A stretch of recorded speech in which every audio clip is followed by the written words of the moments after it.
बिस्मिल्लाहिर्रहमानिर्रहीम। दोस्तों, शाही सिर्फ नौजवानों और पाकिस्तान की उम्मीदों के महवर मरकज़ बच्चों, अल्लाह करीम आपको हमेशा करम के दायरे में रखे। मैं आज आपके सामने एक दरख्वास्त लेकर हाज़िर हुआ हूँ और इस दरख्वास्त का जो पहला हिस्सा है वो ये है कि आप एक माशरती तजर्बा करें, जिसे आजकल आप आसान ज़बान में कहते हैं कि जी एक सोशल एक्सपेरिमेंट करें। आप जब भी होटलों में जाते हैं खाना खाने के लिए तो अपने इर्द गिर्द के लोगों को देखें कि कैसे लोग आपके इर्द गिर्द बैठे हुए हैं।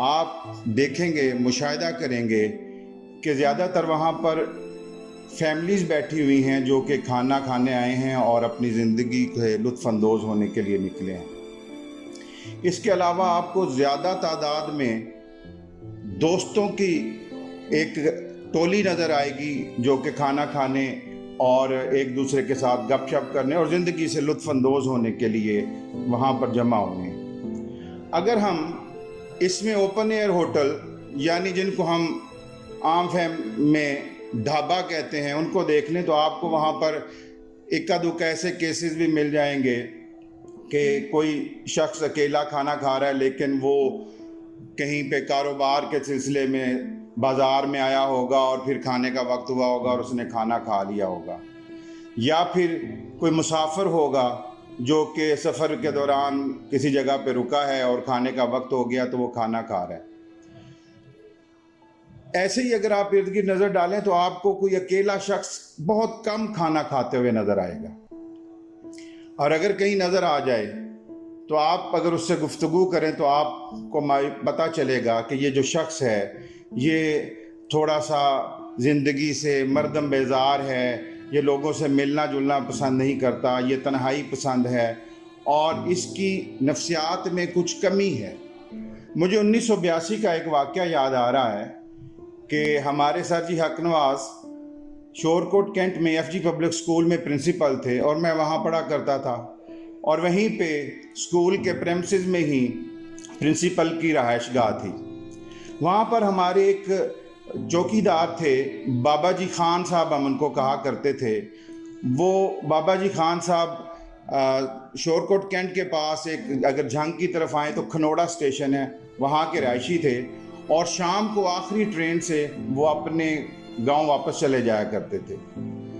एक दिन स्कूल के किसी काम की वजह से वो वहीं पे स्कूल में रह गए और वालिद साहब ने, सर जी हक नवाज़ ने मुझे कहा कि बाबा जी खान साहब को खाना देकर आएँ, आज वो यहीं पर रह गए हैं। मैं जब वो खाना देने के लिए गया तो उन्होंने मुझे रोक लिया। उन्हें कहा कि रहील, एक मिनट ठहरो, तुम और अदील दोनों अपना खाना साथ लेकर जाओ और बाबा जी खान साहब के साथ बैठकर वहाँ खाना खाओ। मैंने पूछा, अब्बा जी ये क्यों? तो वो कहने लगे कि बाबा जी खान साहब अपने गांव में जाकर अपने बच्चों के साथ, अपने पोतों के साथ खाना खाते हैं तो वो बोर हो रहे होंगे, तो इसलिए तुम भी जाओ और उनके साथ खाना खाओ। इंसान कंपनी को पसंद करता है। इंसान जो है जब खाना खा रहा होता है तो चाहता है कि उसके इर्द गिर्द जो उससे मोहब्बत करने वाले दोस्त हैं, उसके मोहब्बत करने वाले जो ख़ानदान के लोग हैं वो उसके साथ बैठे हुए हैं। ये वाक़या मैंने आपको क्यों सुनाया? मैं अपनी ज़िंदगी में से एक छोटा सा वाक़या लेता हूँ और आपको सुनाता हूँ। इसके ऊपर मैं तफसीली व्लॉग किसी वक्त बाद में करूँगा, लेकिन यहाँ पर मैं आपको सर जी अल्ताफ़ हुसैन हाली, हमारे बहुत बड़े शायर गुज़रे हैं, उनका एक शेर सुनाता हूँ। वो फरमाते हैं, फ़ज़लो हुनर बड़ों के गर तुम में हो तो जाने, गर ये नहीं तो बाबा वो सब कहानियाँ हैं। ये जो हमारे बुज़ुर्गों के वाक़यात हैं, ये जो दानिश का निचोड़ है, अगर हम अपनी अगली नस्ल को ये पैगाम पहुंचा ना सके तो फिर हम नाकाम हो जाएंगे। और जो सर जी अल्ताफ़ हुसैन हाली कह रहे हैं कि वो उनकी जो बातें हैं, उनके जो फ़ज़ल व हुनर हैं, वो सिर्फ़ कहानियाँ रह जाएंगी अगर हम अपनी ज़िंदगी में इनको शामिल नहीं करेंगे और उन जैसा बनने की कोशिश नहीं करेंगे, तो ये सिर्फ़ कहानियाँ रह जाएंगी। अब इधर से मेरी दरख्वास्त का दूसरा हिस्सा शुरू होता है। बच्चों, अगर आप अपने घर में देखें تو آپ کے بزرگ آپ کے ساتھ رہتے ہیں، آپ کے والدین آپ کے ساتھ رہتے ہیں۔ ہم اکثر ٹی وی پہ دیکھتے ہیں کہ ایسے ڈائلاگ سننے کو ملتے ہیں کہ ہم اپنے بزرگوں کو تو ہر اچھی چیز کھلاتے ہیں، اچھے سے اچھا کھانا کھلاتے ہیں، لیکن وہ کھانا نہیں کھاتے، وہ کھانے کو میں رغبت محسوس نہیں کرتے۔ ایسی ہی باتیں ہمیں فیملیز میں اور خاندان میں بھی سننے کو ملتی ہیں۔ پیارے بچوں، اگر آپ اپنے دادا دادی کے ساتھ، آپ اپنے نانا نانی کے ساتھ، آپ اپنے بزرگوں کے ساتھ اگر ان کو وقت نہیں دیں گے، ان کے ساتھ بیٹھ کر کھانا نہیں کھائیں گے، تو وہ اپنی زندگی سے لطف اندوز نہیں ہو سکیں گے۔ یہ بزرگ چھتنار کے درختوں کی طرح ہیں، چھاؤں دیتے ہیں جو صحرا میں کسی کو، چھاؤں دیتے ہیں جو صحرا میں کسی کو۔ دل میرا ایسے درختوں کو ولی کہتا ہے۔ یہ آپ کے گھر کے ولی ہیں، یہ آپ کے گھر کے بزرگ ہیں، انہوں نے آپ کو وقت دیا تھا، اب آپ نے ان کو وقت دینا ہے۔ انہوں نے آپ کو توجہ دی تھی، اب آپ نے ان کو توجہ دینی ہے۔ انہوں نے آپ کو محبت دی تھی، آپ نے ان کو محبت اور پیار دینا ہے۔ تو میری آپ سے یہ درخواست ہے کہ آپ اپنے گھروں میں جو بھی آپ کے بزرگ ہیں ان کے پاس بیٹھا کریں، ان کے ساتھ کھانا کھایا کریں، ان کے ساتھ ان کی زندگی میں جو کہ ان کی زندگی کا خزانہ ہے وہ آپ لوگ ہیں، وہ ان کے پاس ہوں گے تو وہ زندگی سے لطف اندوز ہوں گے اور خوشیاں محسوس کریں گے۔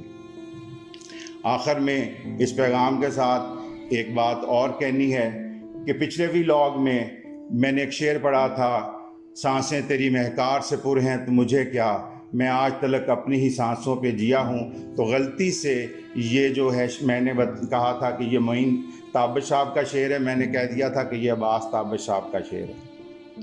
اور ایک اور پیغام جس کے اوپر میری تھوڑی سی کھنچائی بھی ہوئی میرے بہن بھائیوں کی طرف سے کہ سر جی حق نواز کی تاریخ وفات 15 جنوری 1990 ہے، اور میرے سے سہون جو ہے وہ 15 مئی 1990 جو ہے وہ میں نے پچھلے ولاگ میں کہی تھی۔ ایک کھنچائی کا اور ذکر کرتا چلوں جو کہ میرے بیٹوں معوذ اور معاذ نے کی ہے۔ وہ کہتے ہیں کہ پاپا آپ یہ نہیں کہتے کہ اگر آپ کو ہماری بات اچھی لگی ہے تو آپ ہمارے چینل کو سبسکرائب کریں اور بیل آئیکن کا بٹن دبائیں۔ سارے یوٹیوبرز والے یہ بات کرتے ہیں، تو مجھے جو چھوٹے بچوں کی جو شکایت ہے معوذ اور معاذ کی، اس کا بھی ازالہ کرنا ہے۔ میں آپ سے یہ درخواست کرتا ہوں کہ آپ بھی ہمارے چینل کو سبسکرائب کریں اور بیل آئیکن کا بٹن دبائیں۔ اللہ کریم آپ کو، آپ کے گھر والوں کو اور پیارے ملک پاکستان کو رحمتوں، برکتوں، وسعتوں سے نوازے، اور یہ نعرہ ہمیشہ گونجتا رہے، پاکستان زندہ باد۔